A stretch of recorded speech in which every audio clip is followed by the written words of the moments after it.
ሰላም ጤና ይስጥልን የተከበራችሁና የተወደዳችሁ ተመልካቾቻችን እንኳን ለብርሃነ ትንሳኤ በሰላም አደረሳችሁ እንላለን። ከቤኒሻንጉል ጉሙዝ ሚዲያ ትንሳኤ በዓልን ምክንያት በማድረግ የተለያዩ የበዓል ፕሮግራሞችን ወደ እናንተ ያደረሰ ይገኛል። እኛም እንግዲህ አጠገቤ የሚታወቁ በአሶሳ ከተማ ውስጥ እንግዲህ ቲክቶከሮች ናቸው ወይ ወጣቶች የሥራ ዕድል ፈጣሪዎች እንግዲህ አንደኛው ያው ሀብታሙ አለብኝ ኸረር ነው በዛ የሚታወቅ ነው። ፊዮሪም እንግዲህ በብዙ ነገር ብትታወቅናት። ለማንኛውም እንግዲህ እንኳን ደህና መጣችሁ ብያለሁ በድጋሚ አመሰግናለሁ። ተመልካቾቻችን እንግዲህ ዛሬ ቡና ለምንድነው እንግዳ የምታፈላው ብላችሁ ይሆናልና ወደ ኋላ ደግሞ የምናወራው ነገር ስላለ እኔ ካላፈላው ስላለች ነው ፊዮሪ አይደለ እኔ ማፍላት አለብኝ ልምድ አለብኝ ስላለች ቡና ቆንጆ ቡና ያፈላች ቆይታ የምናደርግ ነው የሚሆነው። ዳቦም ተዘጋጅቷል። በያላችሁበት እንግዲህ መልካም በዓል ይሁንላችሁ እያል ወደ መጀመሪያው ጥያቄ እንሄዳለን አይደለ? እሺ ያው ቅድሚያ ለሴቶች ይሁና ቅራ ይልህም አረ ምንም ሴት አይደለም የመጣው ቅድሚያ ለሴቶች ተብሏል። እንግዲህ ፊዮሪ እንኳን ደህና መጣሽ እንኳን አደረሰሽ ብያለሁ። መጀመሪያ እንኳን አብራ አደረሰን እንኳን ደህና ቆያችሁ። ለዚህ በዓል እንዲህ በመጠራቴ በጣም ደስ ብሎኛል። አሁንም ደግሜ እንኳን አብራ አደረሰን እላለሁ። ቡና እንግዲህ ያው እንግዳ የሴት እንግዳ የለም ስለተባለ አፈላለሁ ስላልሽ እንግዲህ ደስ ብሎኛል ፈቃደኛም ስለሆንሽ። እስቲ ፊዮሪ ማናት የተወለደች የታደገች ሚለውን ከዛ ጀምሮ አይደል? የተወለድኩት በትግራይ ክልል አድዋ ከተማ ሲሆን አሁን የምኖርበት ያለውበት ደግሞ በአሶሳ ቤኒሻንጉል ጉሙዝ ክልል እገኛለሁ እና በ17 አመቴ ከትግራይ ክልል ከተማ አድዋ የተወለድኩበት ቦታ መጣኝ በስራ ሀረር ወይም ሀብታሙ አለብኝ ይባላልው። ተወልጄ ያደኩበት ቦታ በጣም ብዙ ሰዎች አንዳንዶች ሀረር ነው ይሉኛል። አንዳንዶች ይሄ ሰው ዝም ብሎ ህር እያለ ወይ ከጅጅጋ ነው እንደ መጣው፣ አንዳንዶች ጉምባ ነው እንደ መንገሌ ነው ሰልጋ ነው አሬት ነው ምናምን በቃ መንገድ ላይ ቆሞላ ብዙ የሚጠይቁ ሰዎች አሉ። ያው እኔ እንግዲህ በዚህ አጋጣሚ ፋሚሊ ሀረር ፋሚሊ እኔ ትውልድም እርገቴም እዚህ ከቤኒሻንጉል ጉሙዝ ክልል ርዕሰ መዲና ከአሶሳ ከተማ በ10 ኦል 12 አካባቢ ኪሎ ሜትር ርቀት ላይ በምትገኘው በአምባሰባት ቀበሌ ነው ውልደቴም እርገቴም። ምንድናት ግን እቺ ኸር ያው እንግዲህ ኢንተርናሽናል ቋንቋ ነው። ኢንተርናሽናል ምንድነው ትርጉሙ የሚሉ ቤተሰብ አለና ቤተሰብ ነው የሚባለው ምንድነው? እስቲ ንገራቸው። ሀረር እንግዲህ ከሃይማኖት አመለካከት ነፃ የሆነ ከፖለቲካ ቋንቋ ነፃ የሆነ አንዳንድ ጊዜ የምሬትም ምልክት ነው የደስታም ነው። በቃ ሰው ሲመቸው ደስ ሲል ሀረር ሊል ይችላል፣ ሲደብረውም ደግሞ ሀረር ሊል ይችላል። ከዛም ባሻገር ደግሞ ሀረር እኔ ዋን ዴይ ኢንተርናሽናል የመሆን ተስፋ አለኝና ህልም አለኝ። ሀረር ሲባል በላንጉዌጅ የተገደበ አይደለም ወይ በአማርኛ ወይ በኦሮመኛ ወይ በትግረኛ ወይ በምንም ኢንተርናሽናል ያረጋል ማለት ነው። ኖርማሊ የምሰራቸው ቪዲዮዎችም አንዳንድ ጊዜ አይተሽ እንደሆነ ኮንተንቴ በብዛት ላይክ ከዲያሎግ ውጭ ሆኑ በኖርም ባክሽን ምናምን ብቻ የሚሰሩ ስለሆኑ እዛ ላይ ደግሞ ማጣፈጫ ነው። ሀረር ነው ተብሏል። እንግዲህ እኔ ራሱ ጥያቄ ነበርና እንግዲህ ሰው ሲደሰትም ሲከፋ እሺ ተመልሰናል። እንግዲህ ፊዮሪ በዓል እንዴት ነው የምታሳልፊው? እስቲ ያው ትንሳኤ አይደል ዛሬ እንዴት ነው የምታሳልፊው? የልጅነት ትዝታሽ ምን ይመስላል? ያው 2 ወር ተጾሞ ምናምን ነው አይደለ? ጾሙን እንዴት ነው የተቀበልሽው? እንዴት አለፈ የሚለውን ደግሞ አጥር ምጥን አርገሽ። በዓል ሲሆን ነው እኔ ቤተሰብ ማስታውሰው እንጂ ሌላ ሰዓት እንኳን ስራ ላይ ምናምን ሲሆን የለም። ያው ትለምጃለሽ የማይለመድ ነገር የለም። በዓል ሲሆን ግን ያው የቤተሰብ ነገር በዓል ላይ አብረሽ የምታሳልፊው ነገር ሁሉም ነገር ታስታውሻለሽና ያው እንደሆነ እኔ የምኖረው ብቻዬን ተከራይቼ ነው የምኖረው እዚህ አሶሳ ከተማ ማለት ነው። እንዳለ ልምጃለሁ። እስኪ እየኖርኩት ነው እግዚአብሔር ይመስገን። በዓል ጥሩ ነው። በአሪፍ መልክ እያሳለፍኩት ነው። ጾሙ እንዴት አለ? ጾሙ በጣም አሪፍ ነው። በጣም ደስ ብሎኛል። በጣም ደስ ይላል። በዓሉ ነው። ጾም ለሰው ልጅ ጾም ወሳኝ ነው። በደስታ ነው ያው ይሄን ኖር ሁላችንም የምንጓጓለት ወር ነው እና በአሪፉ ጾመን ያው ለዚህ ቀን ደርሰናል። እግዚአብሔር የተመሰገነ ይሁን። እንግዲህ ለቀጣይ አመትም ደግሞ ያድርሰንስ። አረባል ሞቅ ደመቅ ሸብረቅረቅ ብሎ ነው ሰብሰብ ብለን አካባቢ ቤተሰብ ጋር ጓደኞች ጋር ሁላችንም ሰብሰብ ብለን እናከብራለን በአሪፉ። ያው ፍዮሪም በዛ አጋጣሚ ለልልሽ እንዴ እኛ እያለን ብቻ የለም ትንሽ እንዴ ሆድ ልታስብሳት ነው እንግዲህ አንተ ሆድ እንዳይብሳትና አላማ አለሽ አይደል? ዞሮ ዞሮ አላማ ስላለሽ ችግር የለውም። ቤተሰብ ይመሰረታል እኮ።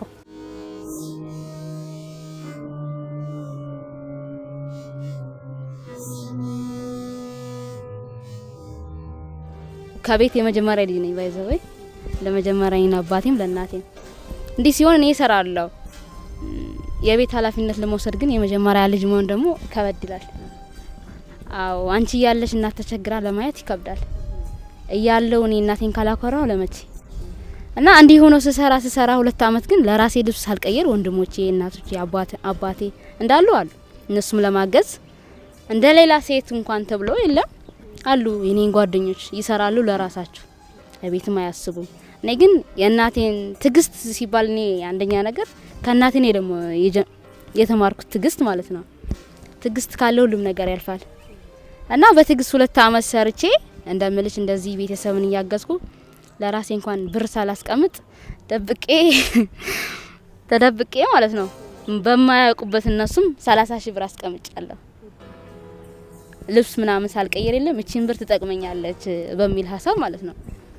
እንዲህ ሲሆን ስራ እየሰራው አለ ደግሞ በቃ ስንቴ ነው እንደዚህ የሚሆነው ስትይ የተሻለ ነገር በቃ የስራ ሞራል ሲኖርሽ የተሻለ ነገር እስከሰርቼ እናቴን ላኩራ ብዬ በዛን ሰዓት አባቴና እናቴ የሉም ከቤት እና እነሱም ወደ ለቅሶ ምናምን ይሄዳሉ።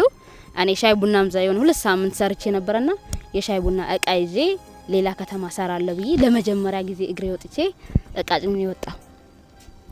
እንዲህ ሲሆን ግን እቺን 30 ሺህ ብር ቀብሬ ነበር ያስቀምጥኳት ነው ለመናገር። ባንክም አልነበረም በዛን ሰዓት አልነበረም ባንክ ምናምን አልነበረም በዛን ሰዓት ምንም ዝግ ነበር ሁሉም ነገር ማለት ነው። እንዲሁ ነው ግን ለመጀመሪያ ጊዜ ማታወቂያም የለኝም ገና ታዳጊ 17 አመት ማለት ማታወቂያ ማንንም አይሰጥሽ ማታወቂያ ማለት ነው። ንግድ ባንክ ማነው ባንክ አካውንትም የለኝም። እንደምንም ብዬ ከዚህ ሰፈር ማቀው ሰው ይጠቅመኛል በሚል በቃ ማታወቂያ ካሰጠኝ ምናምን ብዬ ያወጣልኛልና እንዲም ሆኖ ልክ እንዳወጣውት ያቺን ንግድ ባንክ አወጣው በማታወቂያ ማለት ነው። እንዳወጣውኝ እቺ 30 ሺህ ብሬን ቆጠብኳት ማለት ነው አስገባዋት። እንዲሆነ ግን አስገብቼ አሳቤን ግን እንዳሰብኩት ነው። ማንንም አያውቅም። አንዲት ጓደኛ የነበረች እዛ የምታውቀው እሷም የነገርኳት እቃው እሷ ጋር ስለማስቀምጠው እኔ ሻይ ቡና እየሰራው እንዳለ ነው የማያውቁ። እነሱም እዚህ እንደመጣው አሰሳ እንደመጣው አያውቁም ማለት ነው። እንዲሁ ነው እኔ ሲሄድ እዛ ደርሼ ስራ እንደጀመርኩ ነግርሻለሁኝ አልኳት። ያለውን እቃው እንደዚህ አድርገሽ ታደርሽላታለሽ እናቴን የለችም ብለሽ ምናምን አልኳትኝ። እንዲሁ ነው ብር ካለ በሰማይ መንገድ አለ ነው። በዚች 30 ሺህ ብር ወደ አዲስ አበባ መጣሁኝ። ጠፍቼ ማንንም በማያውቅ ተደብቄ ማለት ነው በነጠላ ተሸፍኜ ነው የመጣሁት ከዛ በመኪና ማለት ነው። እና እንደዚህ ጠፍቼ መጥቼ መንገድ ላይ ደክሞኝ ለመጀመሪያ ጊዜ ገና እግር ወጥቼ ማላቅ መኪና ራሱ በዛን ሰዓት ነው ለመናገር መኪና አልወድ ነበር። እነቴና በኮቴ ነው እንቅስቃሴ አው ገና ከእናቴ ቤት ወጥቼ ነው እየጠፋ ያለውን ያላቅም ታምሜ እውነት መኪና ላይ ታምሜ ደክሞኛል መንገድ ላይ ግን እናቴ ስደውልልኝ መናገር አልፈልግም የራሴን እላማ ሞራልኝ ይዤ ስላለው የምፈልገው በዛን ሰዓት መውጣት ነው። እና እንደዚህ ሆኖ መጣው። ምን ሆነሽ ነው ልጄ ስትለኝ እናቴ ስራ ላይ ውዬ ደክሞኝ ተኝቼ እኮ ነው አልካት። ግን እኔ ከአገር ወጥቼ እየለቀቅኩ ነው ለቅቄ እየመጣው ነው ማንንም በማያውቅበት ማለት ነው። እሺ እንቀጥላለን። ወደ ሀብቴ ደግሞ እንሄዳለን። ሀብቴስ እንዴት ነው ያንተ የህይወት ጉዞ ምን ይመስላል? ምን ስትሰራ ነበረ የሚለው እስቲ ንገረኝ። አንተ ደግሞ አንዳንድ ጊዜ ምንም ነገር የሰው ልጅ ይደክማል፣ ብዙ ይለፋል፣ ብዙ ይታትራል፣ ብዙ ነገር መስዋዕትነት ይከፍላል። ግን ደግሞ ከምንም በላይ ደግሞ ከከፈለው መስዋዕትነት ከደከመለትም ከምንም በላይ እግዚአብሔር ከፈቀደ ደግሞ ሁሉም ነገር ይሆናል። በእርግጥ ብዙ ነገር አልፏል። ሲጀምር ከባድ ነበረ። በቃ ብቻ ከባድ ነበር። ሶሻል ሚዲያ ያው ሚዲያ ላይ ሰራላችሁ በደንብ ታውቁታላችሁ። እንደ ቤኒሻንጉልም ደግሞ አይ ቲንክ የመጀመሪያዎቹ ነን። እንደዚህ ቲክቶክ ላይ ፌስቡክ ላይ እዚሁ አሶሳ ላይ ሆኖ በዚህ ልክ መሄድ የመጀመሪያዎቹ ነን። ብዙ ቻሌንጅ ነበረው። ግን ሁሉም ነገር አልፎ እዚህ ደርሰናል፣ ጀምረናል።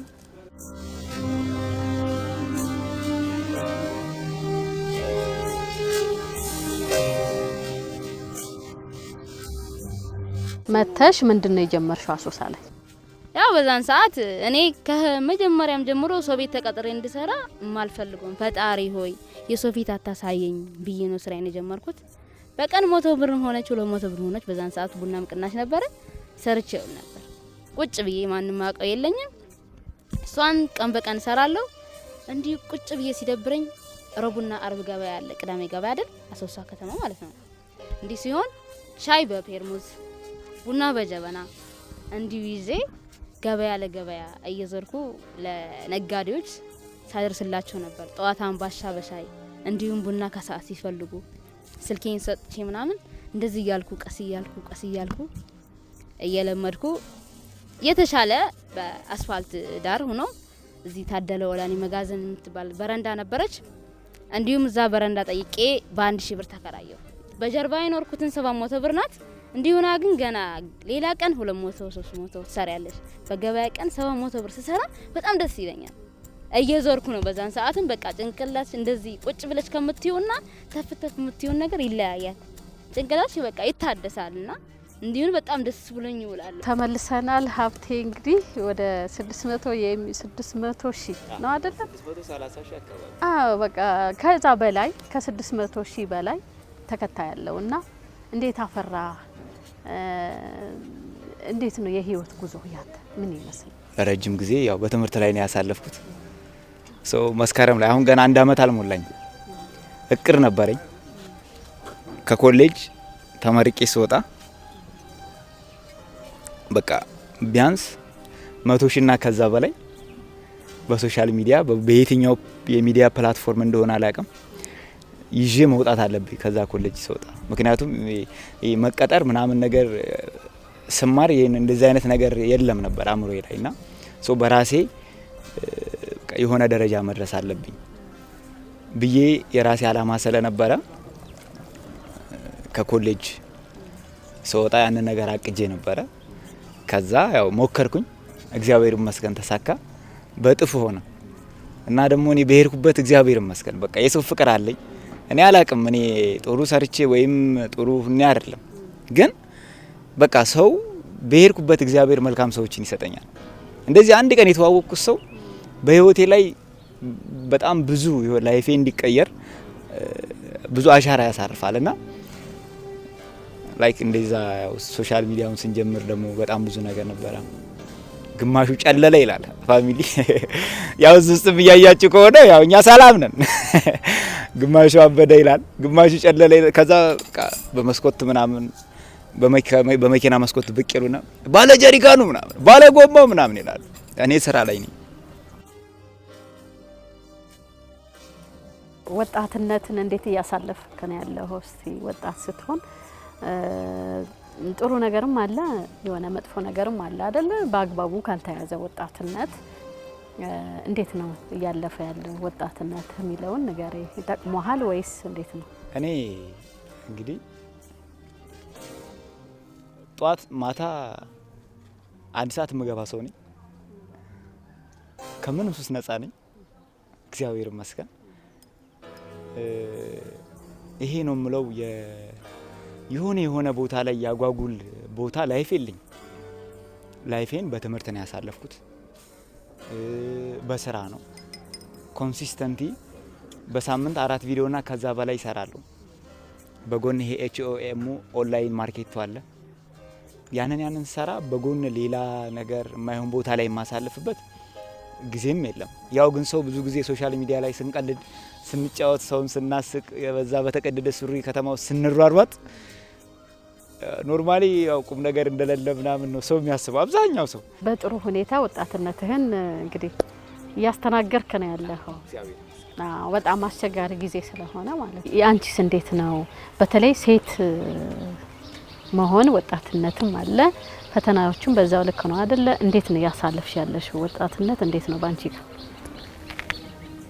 ያው ወጣትነቴ እንግዲህ ሴት ልጅ በመሆን አለ ብዙ ያንቺን ውድቀት የሚፈልገው ያንቺን ደግሞ ብርታት የሚፈልገው ብዙ ሰው አለ። ከዛው ይልቅ ግን አንቺ እንደም ተቸግረሽ እንደዚህ አበድሩኝ የሆነ ነገር ሆኑልኝ ስትያቸው እያለሽ እኮ ያችን ነገር አላገዙሽም።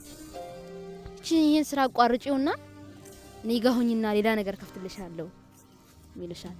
ግን ያን ሰው አንቺን ለማበረታታት ቢፈልግ ያለሽን ቤትን ነው የሚያሰፋው እንጂ ያለሽበትን ተይውና ሌላ ነገር ላድርግልሽ የሚለውን ሰው ቁጥር 1 የኔን ውድቀት ፈላጊ ነው።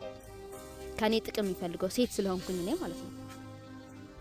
እና እኔ ደግሞ የኔን ውድቀት ማሳየት አልፈልግም። ከዜሮ ተነስቼ እኔ ከፍ እንድል ነው ያሰብኩትኝ። የራሴ ዕላማ ስላለኝ አይሆንም በፍጹም። ጾም ያድራታለሁኝ እንጂ እንደዚህ አይነት ነገር ሴት ልጅ ነኝ አውቃለሁ። ብቸገርም ግን በአቅሜ ባለኝ ጾም ማድረግ ይሻለኛል በሚል ነው እንጂ ብዙ ነገር ብታይ አሁን ሁሉ ያጋጥመኛል። ሁሉም ቦታ ሴት ልጅ ነሽ ማንንም አሁን ላንቺ ቡና ለማዘልክ ስንት ያንቺን ቁጥር ብዙ ሰው የሚያውቀው አለ። በዛም ታይም ለቁም ነገርም ይፈልጋል ሰው እኮ ሴት ልጅ ትጠይቃለች፣ ወንድ ልጅ ይጠይቃል። ያለ ነው ረሳው ማህበር ላይ ያለ ነው። በቃ የተፈጠረ ጉዳይ ነው። እንዲህ ሲሆን ግን አንቺ ራስን ዕላማ አለሽ። እንዲህ ሲሆን የሚረዳሽ ብዙ ሰው አለ የሚያውቀው። እኔ እንደዚህ ነኝ በዚህን ሰዓት እኔ ስለ ስራ እንጂ ስለ ሌላ ነገር የለኝም።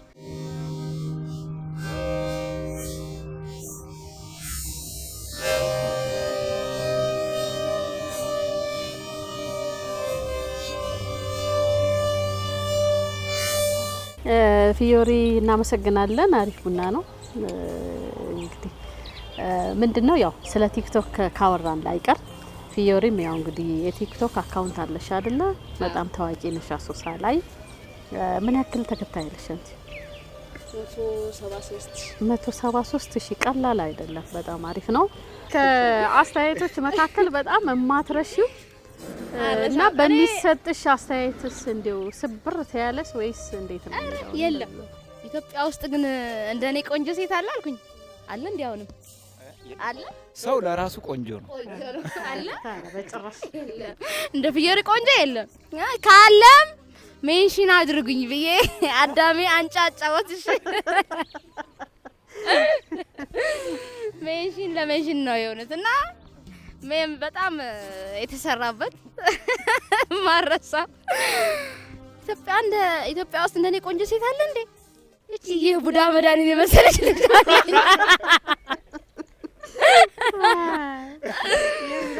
እንግዲህ በእኔ የታመመ አይድንም። አስቢው የቡዳ መድኃኒት ማለት እኔ ከታመምኩ ፈውዞ ቀርተዋል ማለት ነው። መድኃኒት የለውም። መድኃኒቴም አንቺ ህመሜም አንቺው ነሽ ብሎ ከዛም በኋላ ነው መድኃኒቱ ማለት ነው። አሁን ምን ላይ ነው ያለኸው? እና ኦንላይን ማርኬቲንግ ጀምረሃል አይደለ? ስለሱ ደግሞ አውራኝ። ኤችኦኤም አዲስ ስራ ተጀምሯል። ኤችኦኤም ማለት ሀብቴ ኦንላይን ማርኬት ነው። ሰው ወደፊት በደንብ እየሰፋ ይሄዳል። የዲጂታል ገበያ ነው የሚሆነው፣ ኦንላይን ገበያ። ዌብሳይቶችን እያሰብን ነው አሁን። እሱም በደንብ አድርገን እንሰራበታለን። ኦን ካረግን በኋላ ወደ ተለያዩ ሀገራት ወደ ተለያዩ ክፍለ ከተሞች ምናምን ወይም ደግሞ ላይክ ክፍለ ሀገር ይደወላል። ብዙ ጊዜ በአንድ ማስታወቂያ ይደወላል ከተለያየ ቦታና ወደ ነዛ ቦታ ለማዳረስ ኦንላይን ሲስተም የራሱን የሆነ ሲስተም እየሰራው ነው። እሱ ሲስተም ካለቀ በኋላ ለብዙ ወጣቶች የስራ እድል እንፈጥራለን። እኛም ነገ የተሻለ ደረጃ እንደርሳለን። ኤችኦኤም በዛ ልክ ነው ያለው። በደንብ እየታሰበበት ነው። ፓትሮል ይልኛል እንዲሁ ዶልፊን ይልኛል ማለት ዶልፊን ይልኛል። በቃ የለም እና መናኸሪያ ስገባ ደግሞ በቃ ራይድ አለኝ። ራይድ በቃ ወደ ፈለግነው ደውለን ምታመጣልን ሲሉ እንደዚህ እየዞርኩ ቁጭ ብዬ ማላቅም እየዞርኩ ነበር መሰራው። እንዲህ ሆኖ ክብሩ ይስፋ መድኃኔዓለም አባቴ ያላሳፈረኝም። በአሁኑ ሰዓት ላይ የቤታቸውን ማቴሪያሎች እንዲሁም እቃዎች ፏ እንዲሉ የሶፋ እና አረቢያን መጅሊስ እንዲሁም የተለያዩ የቤት እቃዎች ምንጣፍ፣ እንዲሁም ፍርናሽ፣ የሬስቶራንት የምግብ ቤቶች ወንበር ማጠቢያ ማሽን አስገብቼ ቤታችሁን ፏ ለማድረግ ተነስቻለሁ። ትልቅ ደረጃ ደብደርስ እንዳሆነ እንዴ ታዲያ አብዲ እንጀራውንም ተስፋ አለኝ። እሺ ተመልካቾች እንግዲህ እነዚህ ሁለት ጀግና ወጣቶች በእውነቱ ከሆነ በአዲስ ስራ ደግሞ መጥተዋል። እንግዲህ አግዟቸው እንቀጥላለን። በዓልም ስለሆነ እስቲ የማትረሱ ገጠመኞች ካሉ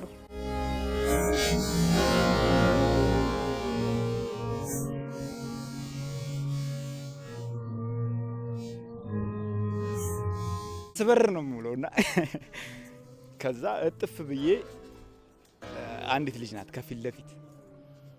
ከዛ ሞተሩን ዝውር አድርጌ ቆም ስል ዝውር ስትል አየችኝ።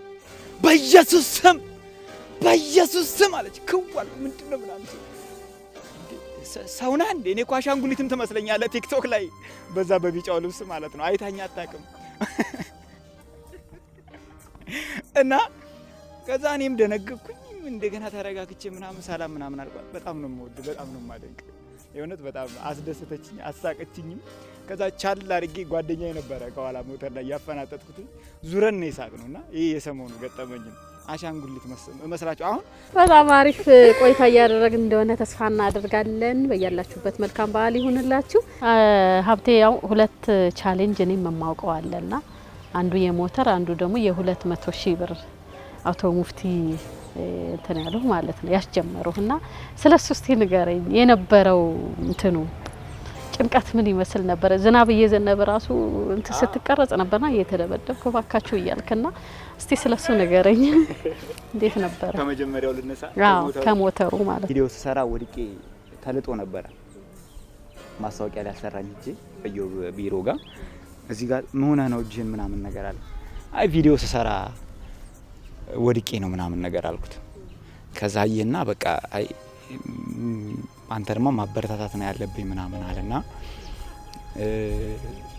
ሞተሮቹን ምናምን አየ። ከዛ ቻሌንጅ ልስጥ ሞክራል። እንግዲህ በ5 ቀን ነው ቻሌንጁ።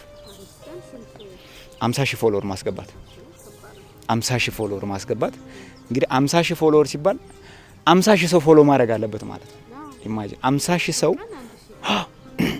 አይደለም በቀን 10,000 እና ከዛ በላይ። አዎ 10,000 ማለት ከዛ እንግዲህ ከ10,000 ሰው ውስጥ ደግሞ በ100,000 የሚቆጠር ሰው ማየት አለበት። ከዛ ውስጥ ከሚያየው ሰው ፖዚቲቭ የሆነ ሰው ነው ገብቶ አንቺን የሚተባበረው። አቦይ በና ስክሮል የሚያደርጋል። አዎ የማይገባውም ይኖራል። ላይክ ግን በ5 ቀን እኔ 100% እርግጠኛ ነበርኩ እንደሚገባ። ምክንያቱም የአሶሳ ህዝብ ደግ ነው፣ የአሶሳ ህዝብ ቀን ነው፣ መላው የኢትዮጵያ ህዝብ ደግ ነው።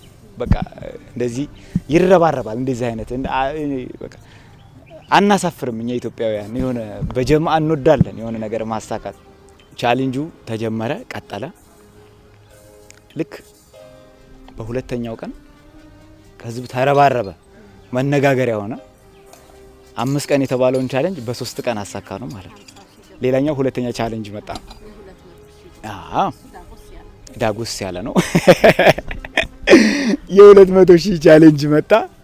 ያው እንግዲህ እሱ ደግሞ ሁለተኛም ቻሌንጅ ሲሆን ሲደጋገም ከባድ ነበረ። ለ25 ቀን ነው የተሰጠኝ። ገባንበት፣ ቻሌንጁ ተጀመረ። እሱም በመጨረሻው ቀን የተሳካው።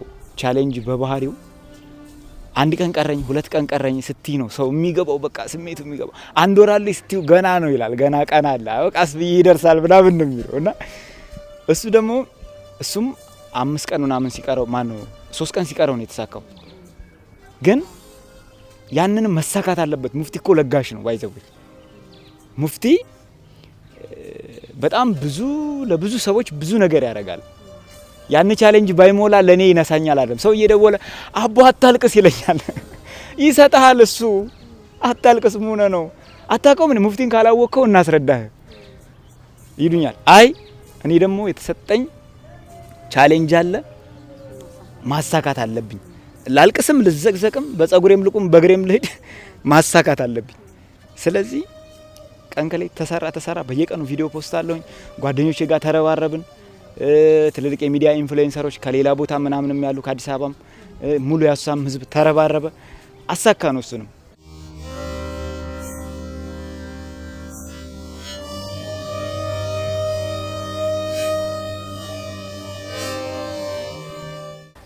ማስታወቂያ ተሰራላችሁ እንዴት ነው በኢኮኖሚስ ምን ያክል ራሳቸውን ችላችኋል የሚለውን ንገሩኝ እስቲ። እግዚአብሔር ይመስገን እንግዲህ እያኖረን ነው እግዚአብሔር ይመስገን። ስለዚህ ሶሻል ሚዲያ ከተጠቀሙበት ይጠቅማል በደንብ። ምክንያቱም ቀላል ፓወር አይደለም። አሁን ሰው ቲክቶክን ሊነቅ ይችላል፣ ፌስቡክን ሊነቅ ይችላል። ግን ሁሉም ሰው ያለው ስልክ ላይ ነው። ያ ማለት የሆነ ፕሮዳክት ብናስተዋውቅ ይገዛል። ምንም ነገር ብንል ትልቅ ማህበራዊ ትስስር ስለሆነ ሶሻል ሚዲያ እና ያኖራል። እኔ እየኖርኩበት ነው እግዚአብሔር ይመስገን። እየጨረስን ስለሆነ እንግዲህ አስቸጋሪ ጊዜያት ነበሩኝ እንዲህ ያሳልፊያለሁ ምትይዋለ? ጠዋት ማጣት ነው እንግዲህ ጠዋት አምባሻ ነበር የምበላው፣ አምባሻና ሻይ ማለት ነው። አምባሻና ሻይና ግን ቀን በቀን ሲደጋገም በጣም ጨጓራ ያሳማል እና አግኝቻለሁ በደም ሳይቆስል እንጂ አሁንም ታማሚ ጨጓራ በሽተኛ ነኝ።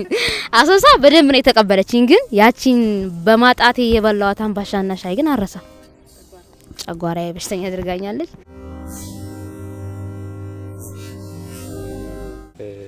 ያው እንግዲህ መበርታት ነው። ማንኛውም ስራ ሰው ከተነከረ ይደርሳል፣ የትም ቦታ ይደርሳል እና በርቱ፣ ስሩ።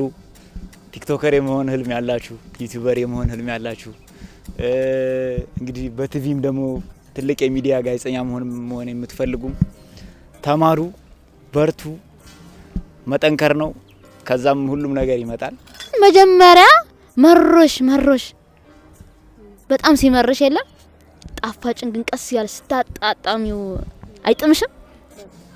እና ማንም በሰው ልጅ ላይ ህይወት ላይ ጣፋጩን ለማግኘት መራራውን መቅመስ አለብንና እኔም ቀምሻለሁ፣ እናንተም ቅመሱት ሴቶችዬ።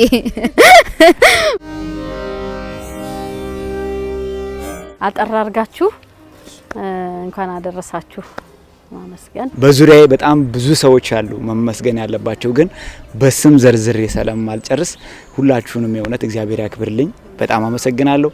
ኢዮባን በጣም ማመስገን እፈልጋለሁ። እነ ምናሴ እነ ሙፍቲ በጣም አድርጌ አመሰግናለሁ።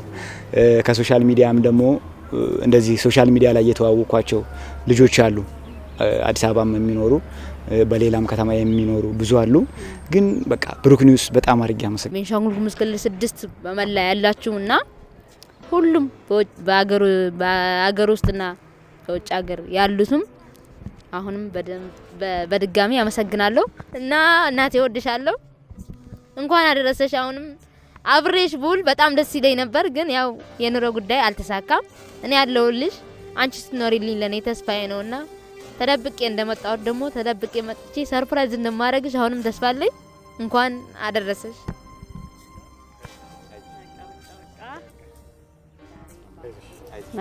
በቃ ዛሬ በዓል ነው አይደለ?